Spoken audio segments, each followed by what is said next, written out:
안녕하세요. 저는 남편과 사별하고 외동딸 하나 키우며 살던 67의 여성입니다. 얼마 전까지 생각지 못한 일로 애지중지 키운 딸과 헤어져 생사도 모른 채 살아야 했죠. 그 시간이 얼마나 괴로웠는지는 아마 상상도 못하실 겁니다. 딸의 이름을 떠올리는 것만으로도 가슴 한 구석이 아리고 눈물이 쏟아져 살아도 사는 게 아니었네요. 혹시 지금 이 순간에도 저처럼 자식을 향한 절절한 그리움으로 가슴 아파하는 분이 계실까요? 만약 그런 분들이 계신다면 제 이야기가 작게나마 위로가 됐으면 좋겠다는 생각에 사연을 보내게 됐어요. 그럼 딸과 제가 겪어야 했던 소름 끼치도록 기막힌 이야기를 지금부터 시작해 보겠습니다. 모든 사건은 아직 어리기만 한 22살의 딸이 결혼하겠다며 남자를 하나 데려온 날부터 시작됐네요. 그날 딸은 아무런 예고도 없이 낯선 남자를 데려와 이렇게 말하더군요.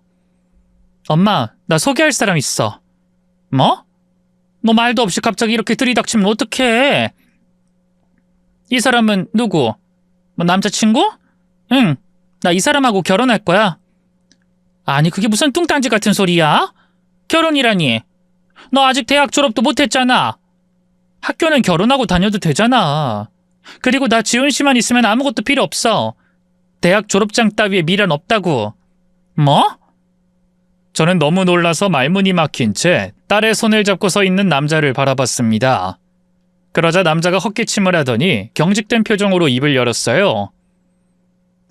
안녕하십니까, 한지훈입니다. 남자의 첫인상은 그런대로 좋았습니다.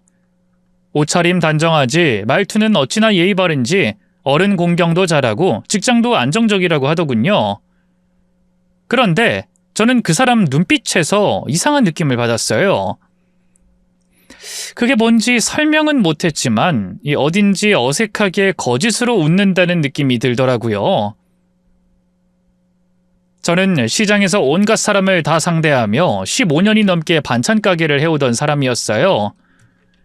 그래서 많은 사람을 상대해봤고 나름 사람 보는 눈이 있다고 자신하던 사람이었네요. 그런 제 눈에는 이상하게 딸의 남자친구가 솔직하지 못하고 가식적이라는 느낌이 들더군요. 그런 제 마음이 표정에도 나타났는지 딸은 제 눈치를 보면서 연신 그 사람 칭찬을 늘어놨네요. 엄마, 지훈 씨는 혼자야. 몇 년 전에 부모님이 같은 날 돌아가셨거든. 그래도 그 힘든 일을 다 이겨내고 이렇게 씩씩하게 살아간다니까? 뭐? 양친이 함께 돌아가셨다고? 응. 그래서 무지 힘들었을 거야. 그래도 무너지지 않고 대기업에 취직했어. 정말 어른스럽고 대단하지. 저는 그 말을 듣고 잠시 말문이 막혔습니다. 어린 딸이 결혼하겠다는 것도 놀랄 일인데 피부치 하나 없는 혈혈단신인 남자를 데려왔으니 믿음이 가겠어요? 물론 저도 남편 없이 홀로 딸을 키워 부모가 없다는 걸로 결혼을 반대할 처지는 아니었습니다. 하지만 딸의 상대는 어쩐지 출처를 알 수 없는 불량식품처럼 미심쩍은 구석이 있었어요. 그런데 부모님까지 안 계신다고 하니 더 불안한 생각이 들었던 겁니다. 그래서 제가 조심스럽게 물었습니다. 요즘 젊은 사람 치고는 말투가 점잖고 예의 바르네요. 부모님이 아주 잘 가르치셨나 봐요. 부모님은 어쩌다 돌아가셨는지 물어도 될까요? 두 분이 같이 산장에 놀러 가셨다가 가스 중독 사고를 당하셨어요. 산장이 낡고 오래된 곳이라 가스 배출 시설에 문제가 있었다고 하더라고요. 아유, 저런.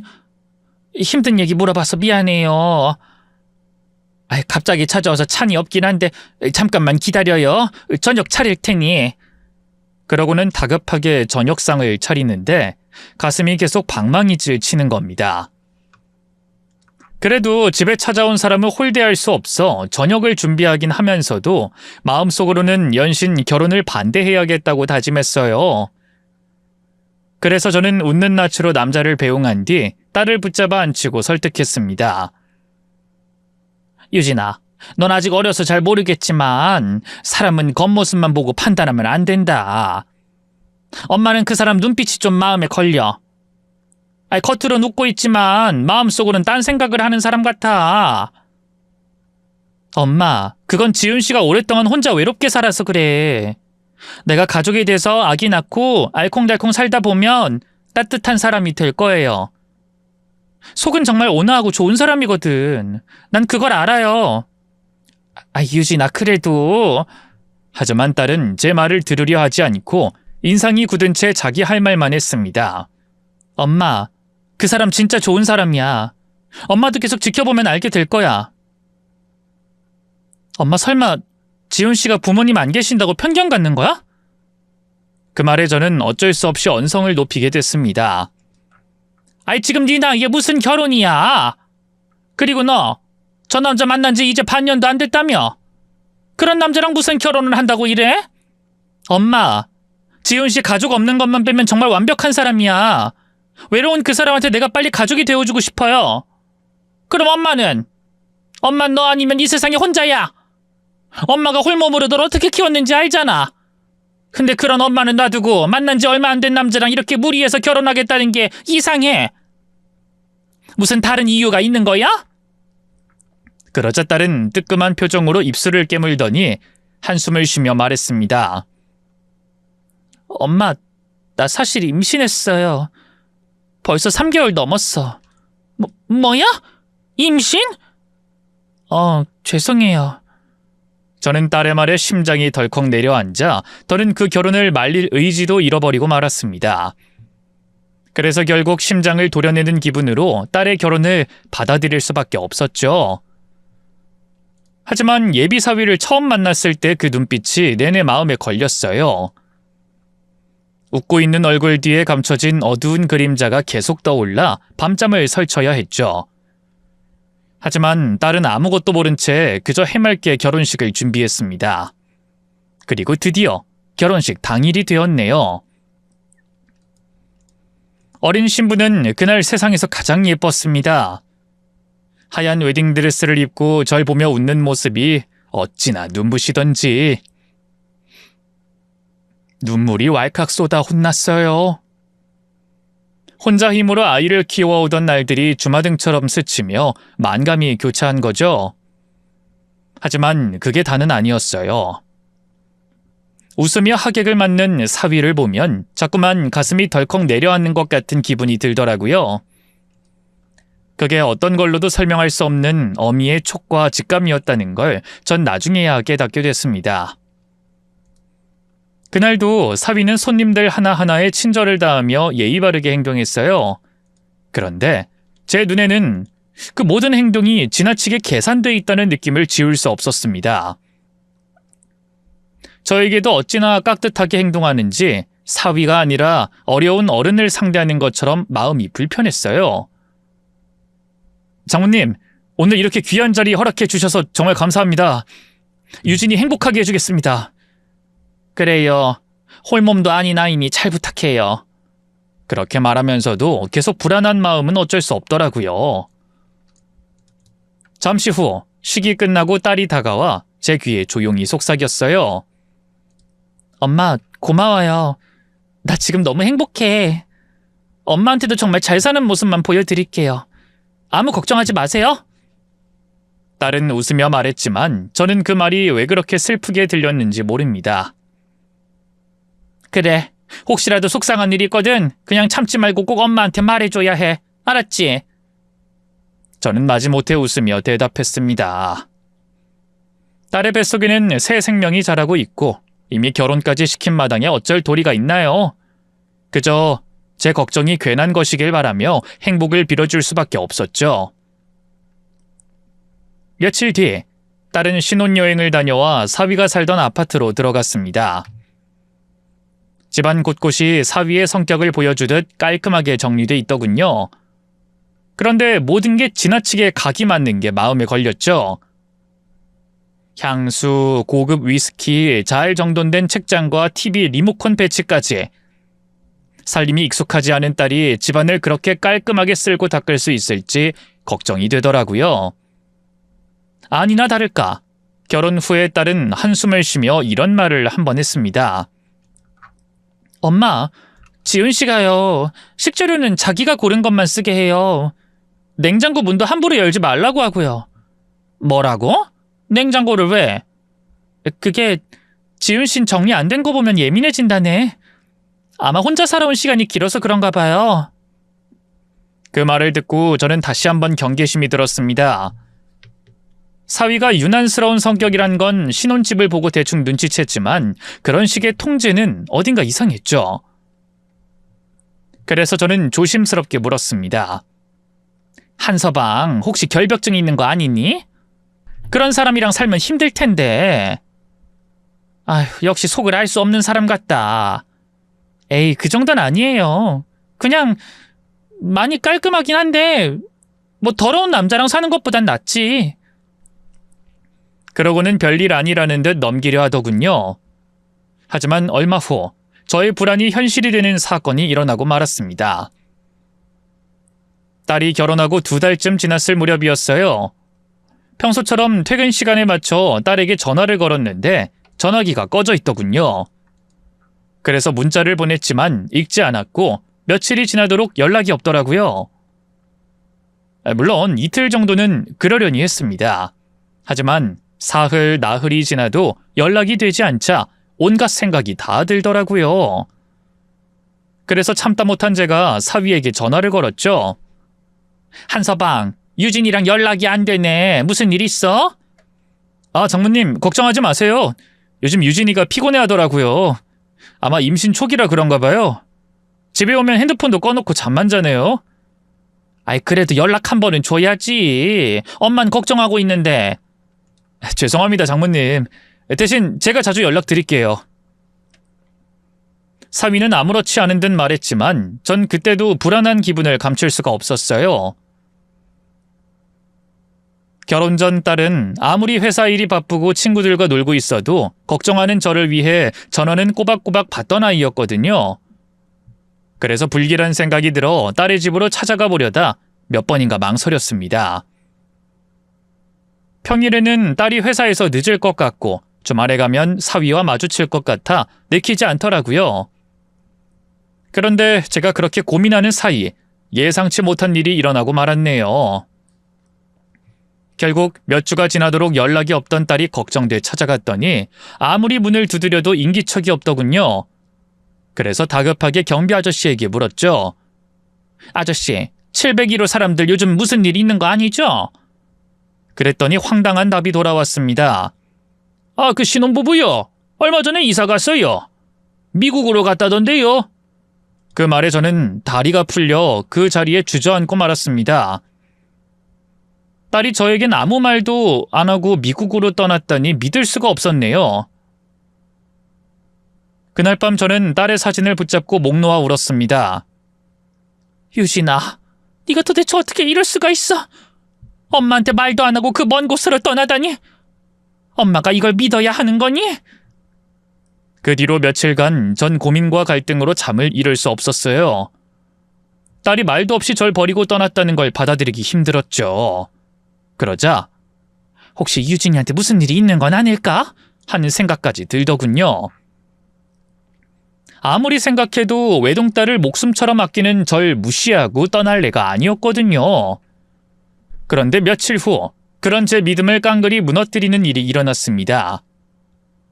무슨 정신으로 장사를 했는지 모르게 간신히 일을 마치고 들어오니 우체통에 하얀 봉투 하나가 꽂혀 있었어요. 그 편지에는 딸의 글씨가 분명한 필체로 이렇게 적혀 있었습니다. 엄마, 나 그동안 엄마랑 사는 거 너무 답답했어. 엄마가 나 힘들게 키웠다고 생색내면서 간섭하는 것도 힘들었고 지훈 씨랑 결혼 반대한 것도 속상해요. 그래서 지훈 씨 일 때문에 갑자기 미국에 가게 됐는데 엄마한테 연락하지 않았어요. 반대할 게 분명하니까. 난 이제 내 인생 찾아가니까 엄마도 나 잊고 엄마 인생 사세요. 그동안 감사했어요. 그렇게 짧은 편지였네요. 저는 그 편지를 부여잡고 피를 토하는 심정으로 울부짖었습니다. 딸이 그동안 절 어떻게 생각해왔는지 고스란히 적힌 걸 보고 배신감과 지난 세월에 대한 후회가 밀려왔죠. 제 생활도 없이 20년을 넘게 딸 하나 바라보고 살아왔는데 그게 부담스럽고 싫었다니 기가 막히더군요. 늘 착하고 순종적이던 딸이 그런 편지를 썼다는 게 믿기지 않아 몇 번이고 확인했습니다. 하지만 딸의 글씨를 못 알아볼 리 없는 제 눈에 그건 분명한 딸의 필체였네요. 결국 몇 날 며칠 곡기를 끊고 우는 것 말고 할 수 있는 게 없더군요. 그렇게 저는 딸을 가슴에 묻고 20년이라는 세월을 살아가게 됩니다. 가끔 저를 보면 딸의 안부를 묻는 사람들에게 웃으며 이렇게 말했죠. 우리 딸, 능력 있는 사위 만나서 미국에 살잖아. 해마다 생일에 선물도 보내주고 놀러 오라고 성화지? 아이, 근데 내가 반찬 가게 때문에 좀처럼 시간을 낼 수가 없잖아. 그렇게 말하면 정말 그게 사실인 것처럼 느껴지기도 했어요. 미국에서 애 낳고 행복하게 사는 딸이 언제라도 연락해 놀러 오라고 말해줄 것만 같더군요. 하지만 그건 모두 저의 착각이었어요. 아무리 기다려도 놀러 오라는 말은커녕 연락조차 없었죠. 그래서 저는 딸과 함께 살던 집을 떠날 수 없었습니다. 이웃들은 거의 다 낡은 집을 팔고 아파트로 이사했지만 딸의 연락을 기다리는 저는 그럴 수가 없었죠. 딸과의 추억이 넘치는 그 집에서 외로이 혼자 남아 있었던 겁니다. 그러던 어느 날 믿을 수 없는 일이 일어났습니다. 그날은 비가 추적추적 내리는 날이었어요. 밤 11시가 넘은 시각, 저는 여느 때처럼 혼자 거실 소파에 앉아 딸아이 사진을 들여다보고 있었네요.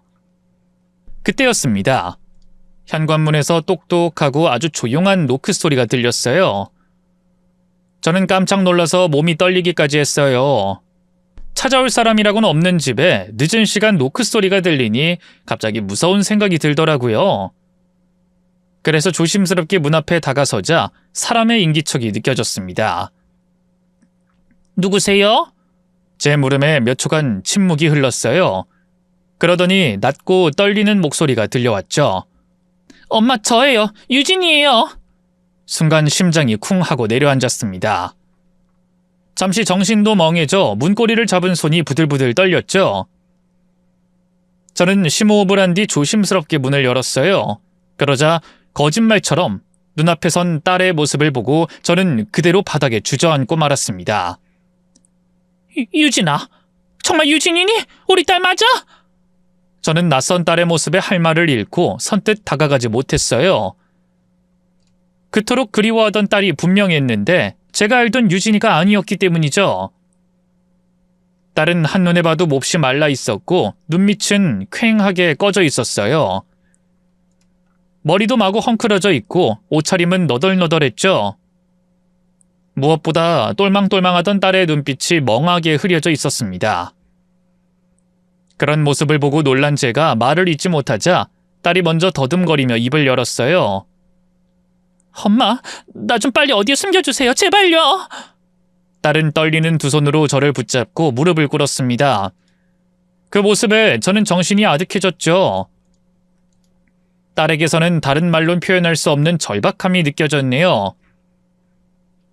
저는 두근거리는 심장을 부여잡으며 간신히 물었어요. 너 왜 이러는 거야? 옷은 또 왜 이래? 이거 병원복 아니니? 어디가 아프기라도 한 거야? 아니에요. 나중에 설명할게요. 그런 딸의 눈동자에는 공포와 불안이 가득 차 있었어요. 저는 딸을 얼른 안방으로 데려가고 따뜻한 물을 건네며 조심스레 물었습니다. 유진아, 지금 어디서 온 거야? 미국에 있었던 거 맞니? 그러자 유진인 머리를 절레절레 흔들며 동문서답했어요. 엄마, 문 똑바로 잠근 거 맞아요? 절대 아무도 열어주면 안 돼요? 제가 여기 왔다는 것도 아무한테도 말하지 말아요. 아니, 너 왜 그러는 거야? 알았어. 그 문단속 잘했으니까 걱정하지 마. 그러자 딸의 떨림이 조금 멈추더니 눈물을 쏟으며 이렇게 말했습니다. 저 너무 피곤해요. 일단 좀 자게 해주세요. 한숨만 자고 일어나서 다 말씀드릴게요. 그래서 저는 어쩔 수 없이 놀란 마음을 진정시키며 딸을 위해 잠자리를 마련해 줬어요. 보일러를 올려 집안을 따뜻하게 하고 잠든 딸의 곁을 지켰죠. 22살에 꽃다웠던 딸은 어느새 눈가에 주름이 보이는 중년의 모습이 되어 있더군요. 딸에게 묻고 싶은 게 너무 많았어요. 손주는 딸인지 아들인지, 그동안 그 먼 곳에서 어떻게 살았는지, 도대체 왜 그런 몰골로 20년 만에 저를 찾아온 건지 궁금해 미칠 지경이었죠. 하지만 너무나 지쳐 보이는 딸에게 차마 아무것도 묻지 못했습니다. 그저 딸이 원하는 대로 편안하게 쉴 수 있도록 해주는 게 최선이었죠. 그날 저는 물 한 모금도 넘기지 못한 채 밤을 꼬박 새웠습니다. 그래서 잠든 딸에게 뭐라도 해먹이려고 새벽부터 조심히 움직였네요. 그런데 아침 해가 떠오를 무렵 갑자기 문을 두드리는 소리가 들렸습니다. 쾅쾅! 그 소리에 제 심장도 요동쳤어요. 그리고 딸이 아무도 열어주지 말라고 신신당부했던 말이 떠올랐죠. 저는 반사적으로 딸이 잠든 방문을 닫고 조용히 숨을 죽였습니다. 그러자 잠시 후 익숙한 목소리가 들려왔네요. 낮고 느릿하면서도 단호한 목소리. 장모님, 저 지훈입니다. 혹시 안에 계세요? 순간 온몸에 피가 거꾸로 솟는 느낌이 들었습니다. 늘 불안하고 믿음이 가지 않던 사위가 딸을 찾아온 것이죠. 저는 혹시나 숨소리라도 새어나갈까 입까지 틀어막으며 아무도 없는 척했습니다. 그러자 갑자기 집 전화가 울리기 시작했네요. 그래도 전화를 받지 않자 사위의 한숨소리가 들리더니 잠시 후 이런 말을 짓거리더군요. 장모님, 유진이 분명히 여기 있는 거 알고 있어요. 유진이가 하는 말 다 믿으시면 안 됩니다. 사실 유진이가... 그러더니 잠시 망설이는 듯하던 사위가 다시 입을 열었습니다. 유진이가 미국에서 남자랑 눈이 맞아서 도망쳤어요. 애도 남편도 다 버리고 그 남자한테 미쳐서요. 순간 저는 너무 놀라서 하마터면 소리를 낼 뻔했습니다. 하지만 위기를 잘 넘기고 여전히 침묵을 지키고 있었죠. 사실 유진이가 미국에서 향수병에 걸려서 좀 불안한 상태였어요. 병원 치료도 받고 힘들게 사느라 연락 못 드렸습니다. 그러니 제발 유진이 설득해서 가정으로 돌아오게 해주세요. 애한테는 아직 엄마가 필요하거든요. 부탁드립니다. 그러더니 다시 발길을 돌려 걸어가는 소리가 들리더군요. 저는 믿을 수 없는 사위의 말을 듣고 혼란스러움에 저도 모르게 한숨이 터졌습니다. 그때 사색이 된 얼굴로 딸이 방문을 열고 속삭였어요. 그 사람 맞죠? 그래, 한서방이야. 이게 도대체 어떻게 된 일이니? 유진이는 그 자리에서 무릎을 꿇었습니다. 그리고 두 손으로 얼굴을 감싼 채 울더군요. 엄마, 제가 잘못했어요. 그때 엄마 말 들었어야 하는 건데 내가 너무 어리석었어. 도대체 이게 어떻게 된 건지 말해봐. 한서방이 하는 말이 진짜야? 너 미국에서 바람나서 애도 버리고 한국으로 도망쳤다는 게 진짜냐고. 그러자 딸은 고개를 가로로 힘껏 내저으며 깜짝 놀랄 사실을 털어놨습니다. 엄마, 그 사람 말 믿으면 안 돼요. 다 거짓말이야. 미국에서 도망치기는커녕 나 미국에 간 적도 없어요. 그 말을 듣고 저는 귀를 의심했습니다. 뭐라고? 미국에 간 적이 없어? 그럼 너 지난 20년을 한국에 있었으면서 연락 한 번이 없었던 거야? 도대체 왜? 저 사실 그동안 정신병원에 있었어요. 그 사람이 날 병원에 가뒀어. 그 순간 온몸에 소름이 돋고 믿기지 않았습니다. 뭐라고? 정신병원? 아니, 네가 왜 거길... 내가 그 사람이 평생 숨기고 싶은 비밀을 알아버렸거든요. 저는 너무나 혼란스러웠어요. 결혼하고 갑자기 말도 없이 미국으로 떠나버린 딸이 돌아와서 기야말 소리를 내뱉는데 안 놀랄 사람이 어딨겠어요.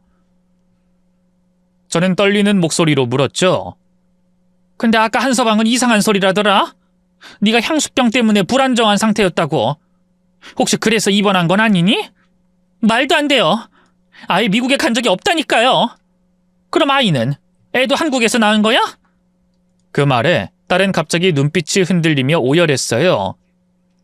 저는 영문을 몰라 우는 딸을 달래며 물었네요. 왜 그래? 또 무슨 일이 있었던 거야? 애는 결혼하고 얼마 안 돼서 잘못됐어요. 내 딸은 열심히 해보겠다고 온 집안을 쓸고 닦고 하다가 봐선 안 될 걸 봐버렸거든요. 그때 몸싸움하다 그 사람이 배를 걷어차는 바람에. 그 말에 저는 너무 놀라서 입을 틀어막았네요. 뭐라고? 애 가진 여자를 그렇게 했단 말이야? 그래서 애는 보지도 못하고 보냈어요. 아니, 그런 일이 있었으면 연락했어야 할 거 아니야.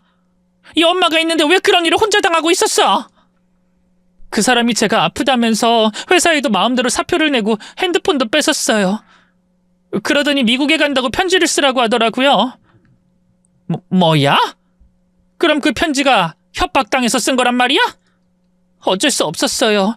편지를 쓰지 않으면 엄마도 가만두지 않는다고 했거든요. 세상에, 어떻게 이런 일이 있어? 그런 무서운 인간이 내 사위가 되다니. 그래놓고 뻔뻔하게 네가 바람났다고 찾아온 거야? 태어나지도 못한 내 핑계까지 대면서.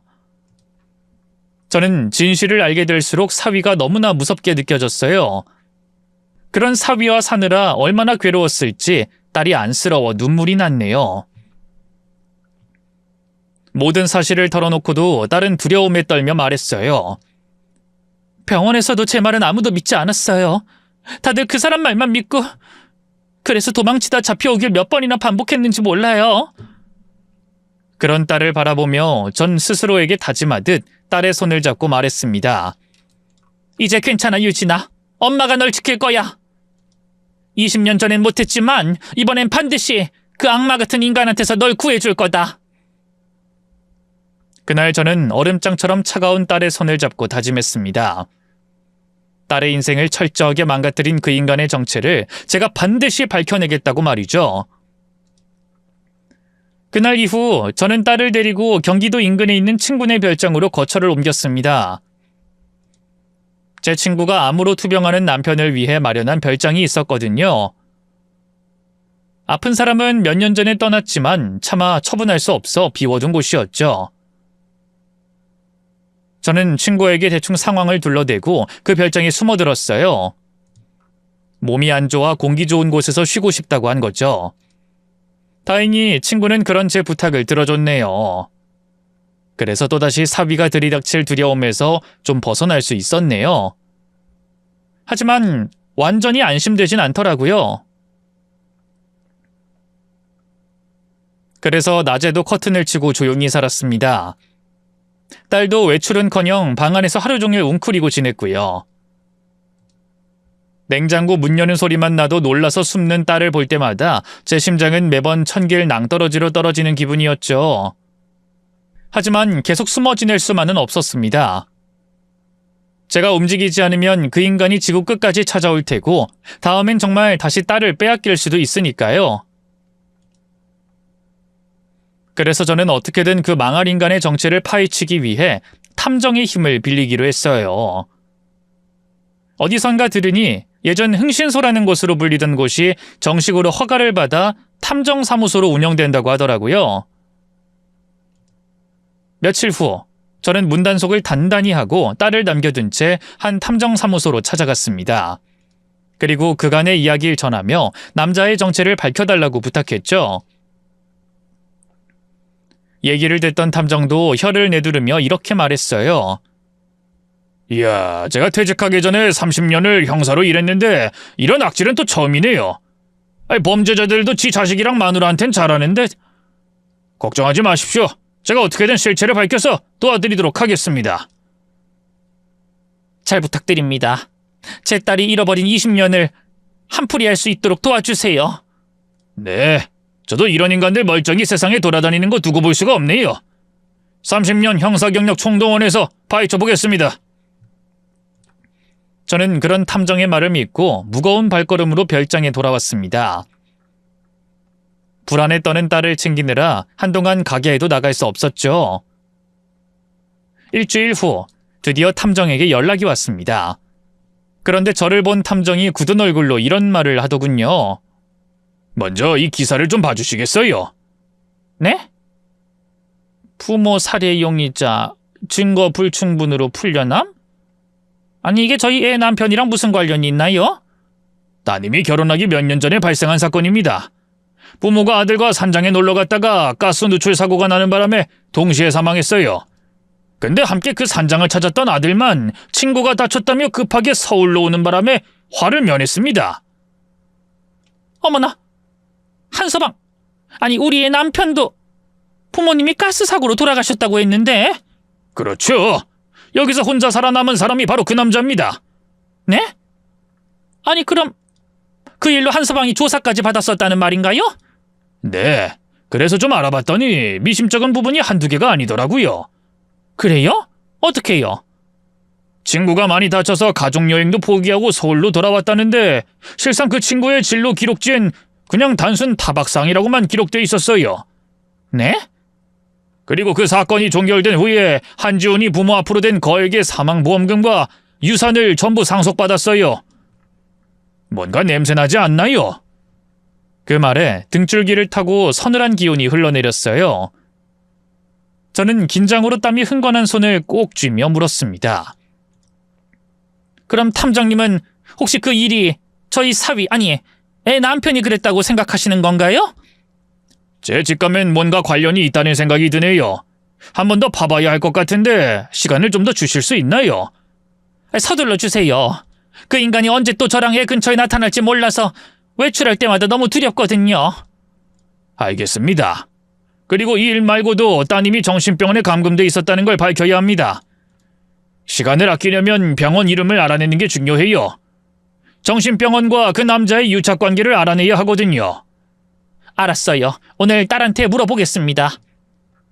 그래서 딸에게 이 사실을 어떻게 물어야 할지 고민하며 돌아왔죠. 정신병원 얘기만 꺼내면 딸이 발작하듯 두려워하는 통에 제대로 물어볼 수가 없었거든요.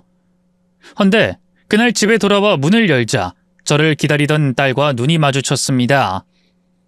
엄마 어디 다녀오셨어요?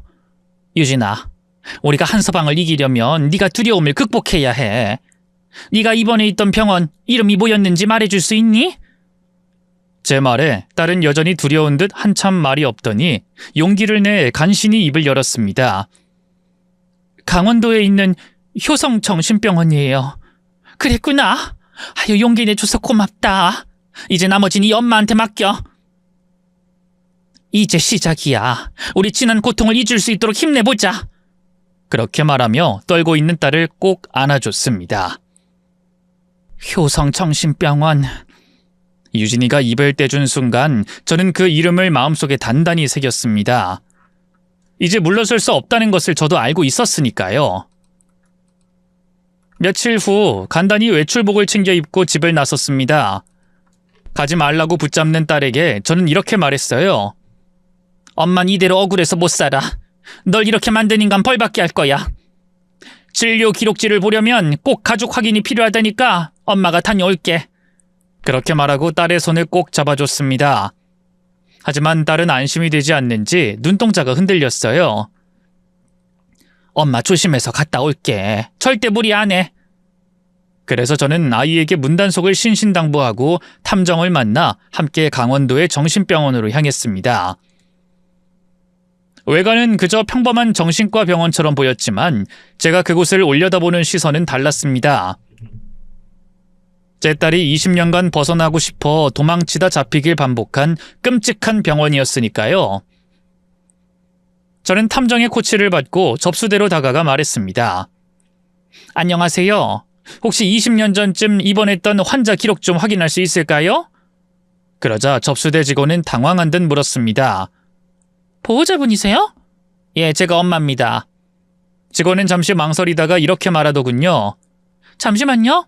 원장님께 확인 후 알려드릴게요. 그렇게 5분쯤 지났을까요? 안에서 한 중년 남성이 걸어 나왔어요.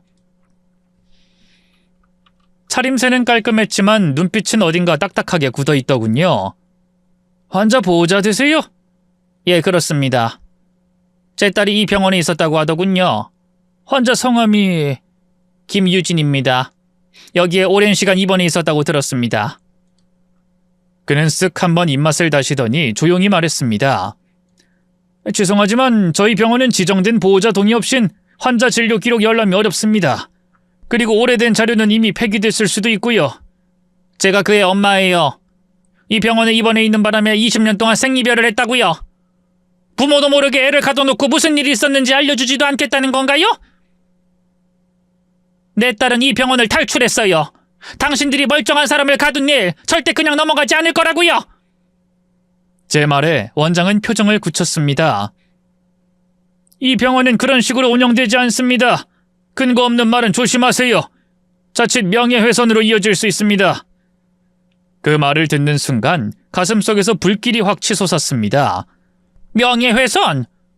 그러니까 명예훼손인지 아닌지 진료 기록으로 밝혀보자는 거 아닙니까? 내 딸이 정말 정신이 이상해서 여기 있었는지, 당신들이 멀쩡한 사람 감금해놓고 주사 놔가며 사람 하나를 폐인 만들었는지 밝혀보면 될 일 아닙니까? 하지만 원장은 막무가내로 저를 끌어내며 소리쳤어요. 여긴 환자들이 조용히 안정을 취해야 할 병원입니다. 괜한 소란 일으키지 말고 나가주세요. 아니면 강제로 내쫓겠습니다.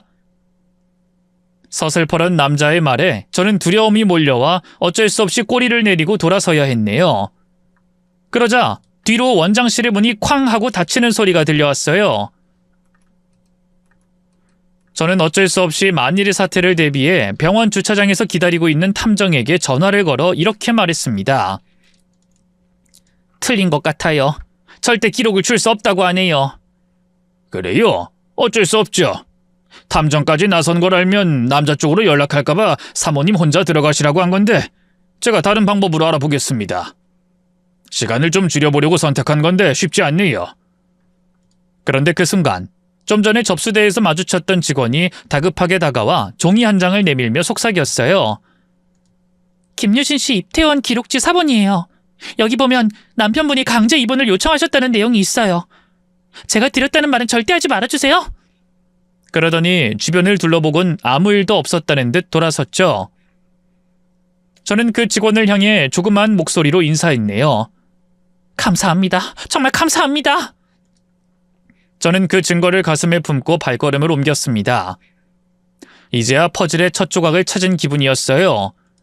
그리고 제가 그 증거를 내밀자 탐정은 반색하며 좋아하더군요. 그 종이엔 제 딸이 입원과 퇴원을 반복하며 정신병원에 감금된 사실이 기록돼 있었어요. 합쳐서 20년 3개월. 그 종이 위 숫자들이 제 가슴을 마디마디 찔러오는 기분이었죠. 내 딸이 그렇게 오래 병원에 갇혀 있었다니. 그리고 말로는 도저히 표현할 수 없는 죄책감과 분노가 한꺼번에 몰려왔습니다. 딸이 이런 고초를 겪는 것도 모르고 마냥 원망만 하고 있던 지난날이 떠올라 눈물이 났습니다. 하지만 울고만 있을 시간은 없었어요. 하루라도 빨리 그 인간의 무서움을 밝혀내고 딸의 억울함을 풀어줘야 했으니까요. 탐정은 눈물을 흘리는 저에게 힘을 줘 말했습니다. 조금만 참으세요. 이제 다 왔습니다.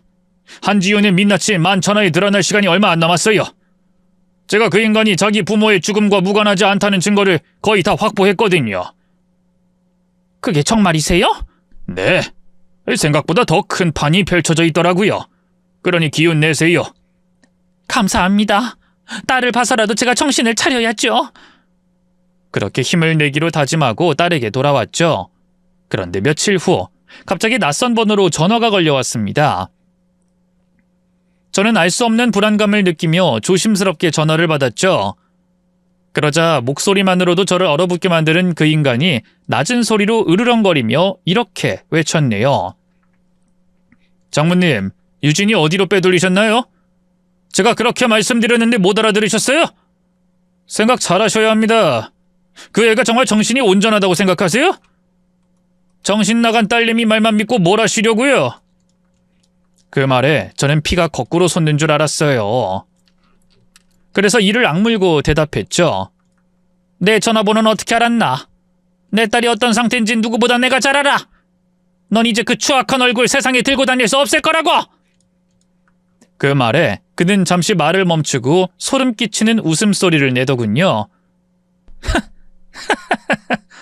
이깟 핸드폰 번호 하나 알아내는 건 저한테 일도 아니에요.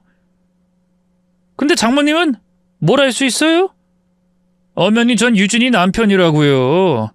장모님이 이러시는 게 딸을 더 힘들게 할 거란 사실 모르시겠어요? 약속 드리죠. 유진이 데려오시면 아무 일 없던 것처럼 잘 지내겠습니다. 하지만 계속 이렇게 나오시면 앞으로 남은 인생도 계속 정신병원에서 썩게 될 거예요. 그 말에 저는 심장이 떨려 아무 대답도 못하고 전화를 끊어버렸습니다. 그러자 잠시 후 메시지 수신음이 울리더군요. 저는 내키지 않는 손길로 메시지를 확인하다 기겁했어요. 메시지는 딸이 병원에서 치료받던 당시의 사진이 몇 장 들어있었습니다. 삐쩍 마른 몸, 억지로 웃고 있는 듯한 얼굴, 그리고 초점 잃은 눈동자. 딸은 살아있어도 살아있는 게 아닌 산송장 같은 모습으로 20년을 넘게 살았던 겁니다. 악마 같은 딸의 남편이 그 사진으로 절 협박하려고 한 거죠. 사진 아래에는 병적 증상 지속, 퇴원 불가, 라든 진단서 복사본도 붙어 있었습니다. 딸은 제 통화 내용을 들었는지 또다시 두려움에 떨며 이런 말을 꺼내더군요. 엄마, 저 너무 무서워요. 그 사람은 끝까지 날 놔주지 않을 거예요. 그래서 우리가 먼저 세상으로부터 그 괴물을 격리시켜야 해. 이제 다 왔어. 우리가 분명히 이길 거야. 엄연히 진실이 우리 편이잖니. 그리고 다음 날 탐정에게 연락이 왔습니다. 한지훈 부모 사망 사건 드디어 재수사 시작했습니다. 그리고 그 사건과는 별개로 따님 강제 입원 사건도 조사할 거예요. 네? 그게 정말인가요? 네. 형사 출신이라는 책임감 때문이라도 그런 인간이 버젓이 대기업에서 상무까지 하고 있는 걸 그냥 지켜볼 수가 없더군요. 후배들에게 제가 조사한 자료 넘겼으니 아마 금방 구속 수사 될 겁니다. 그렇지만 오래전 사건이라 처벌이 가능할까요? 살인죄 공소시효 폐지 전에 일어난 사건인데. 걱정하지 마세요. 2015년에 공소시효 지나기 전인 사건은 소급 적용을 받게 됩니다. 계획적으로 부모를 해친 거라면 당연히 공소시효가 지나지 못했을 거예요. 그리고 혹시나 그게 아니라고 해도 따님을 강제 입원시키고 감금한 건 얼마든지 처벌할 수 있습니다. 그렇게 딸의 남편에 대한 조사가 이루어져 경찰서에서 전화가 걸려왔습니다. 한지훈, 오늘부로 피의자로 신분 전환됐습니다. 조사 착수에 앞서 김유진 씨와 함께 참고인 조사를 요청드리고자 합니다. 그 순간 딸의 눈에 눈물이 맺혔습니다. 떠올리기도 두려운 사람의 이름 옆에 피의자라는 단어가 붙었다는 사실만으로도 안심이 되는 모양이었네요. 전화를 끊은 딸은 눈을 감고 조용히 말했습니다. 이제 정말 이 지옥에서 벗어날 수 있을까요? 그래, 지금부터가 진짜 시작이야. 며칠 뒤 저는 딸과 함께 경찰서에 출석했습니다. 그리고 긴장된 얼굴로 진술서를 써내려가던 딸에게 형사가 말했어요. 힘드시겠지만 당시 기억을 최대한 구체적으로 적어주셔야 합니다. 본인이 한지훈 부모의 사망 사건에 대해 알게 된 사실이 뭔가요? 제가 집안을 청소하다 옷장 속에서 돌아가신 시부모님 명의로 가입된 보험 증서 뭉텅이를 발견했어요. 거기다 그 일이 벌어진 산장 주인이 협박성으로 보낸 사진도 있었어요. 남편이 일부러 가스 보일러 배기통을 망가뜨리는 사진이 우연히 찍힌 것 같더라고요. 그렇군요. 당시 그 부모의 사망 원인이 틈새가 벌어진 노후 배기통에서 흘러나온 가스가 실내로 유입된 걸로 밝혀졌어요. 일산화탄소 중독이었죠. 아마 그 사건이 밝혀질까봐 김유진 씨를 강제 입원시킨 것 같네요. 병원 안에서 겪었던 일들도 다 말씀해 주세요. 주사 종류, 면회자, 도망치려다 실패했던 날까지도요. 딸은 고개를 끄덕이며 천천히 그 지옥 같은 기억을 꺼내기 시작했습니다. 한 글자 한 문장을 적어 내려가는 모습에서 저는 벅찬 감정과 안타까움을 동시에 느껴야 했네요. 조사가 끝난 후 형사가 저희 모녀를 향해 말했어요. 어머님의 일을 돕던 전직 형사님의 도움으로 많은 증거를 찾았습니다. 당시 산장 주인과 알리바이를 제공한 친구의 입을 막으려고 거액을 송금한 내역과 조사를 나온 보험회사 직원, 담당 형사까지 매수한 정황도 밝혀졌어요. 그게 정말인가요? 네. 죄질이 너무 안 좋아서 아마 최고형을 면하기 어려울 거예요. 형사의 말에 딸과 저는 마주보며 눈물을 흘렸습니다. 그리고 조사가 끝난 뒤 딸이 저를 향해 말했어요. 엄마, 나 이제야 숨을 쉴 수 있을 것 같아. 고마워요. 그런 폭풍우가 지나고 딸은 조금씩 일상을 회복하기 시작했습니다. 가까운 도서관에서 자원봉사도 시작했죠. 아이들과 그림책을 읽으며 지내는 모습은 저까지 행복하게 만들어주더군요. 그리고 어느 평화로운 저녁, 설거지를 하렸는데 딸이 부엌으로 다가와 이렇게 말했습니다. 엄마, 이제 나 다시 공부도 시작해 보려고 해요. 그 말에 저는 놀랐지만 곧 미소를 지었습니다. 그래야지. 네가 다시 잃어버린 시간을 걸어가기 시작한 거니까 엄마가 옆에서 도와줄게. 그러면서 딸을 꼭 끌어안았죠. 얼마 후 최종 판결을 알리는 재판이 열렸습니다. 피고인 한지은에게 무기징역을 선고합니다. 법정에 울려 퍼진 판결문은 모든 것을 끝내는 선언 같았고 동시에 딸에게 삶을 다시 시작하라는 신호처럼 들렸어요. 저는 오랜 시간 상처받으며 버텨온 딸을 지켜냈다는 감격에 겨워 소리 없이 흐느꼈죠. 그날 이후 저희는 조금 더 조용하고 조금 더 평화로운 일상을 살아가고 있습니다. 딸은 도서관 봉사를 계속하며 방송통신대에 편입해 못다한 공부를 시작했어요. 삶에 대한 의지를 보여주고 있는 거죠. 오늘도 저는 그런 딸의 등을 조용히 쓰다듬었습니다. 사랑한다는 말 대신, 살아줘서 고맙다는 말 대신 그저 딸의 등을 쓸어주고 응원해주며 계속 그 곁을 지켜주려 합니다. 요즘 저는 마당에 작은 텃밭을 가꾸고 있습니다. 파릇한 상추와 깻잎, 고추 모종을 심으며 흙 속에 손을 넣는 순간마다 세상이 따뜻하다는 걸 다시 느낍니다.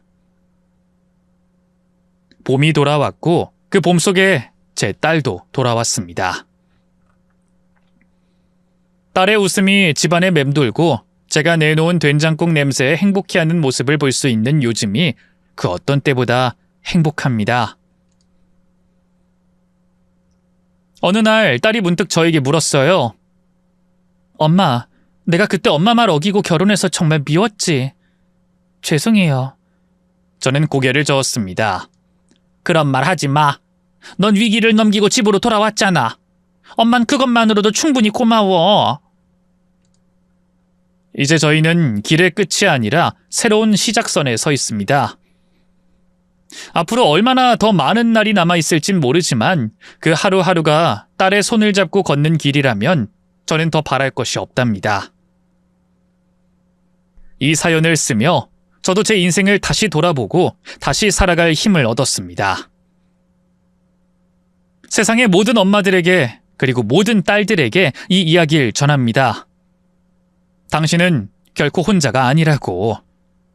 누군가의 딸이자 누군가의 엄마로서 살아가는 인생은 충분히 의미가 있다고 말씀드리고 싶네요. 그럼 오늘도 여러분의 삶에 가족의 사랑이 함께 하시길 기원하며 저는 이만 인사드리겠습니다. 긴 사연을 함께 해주셔서 감사합니다.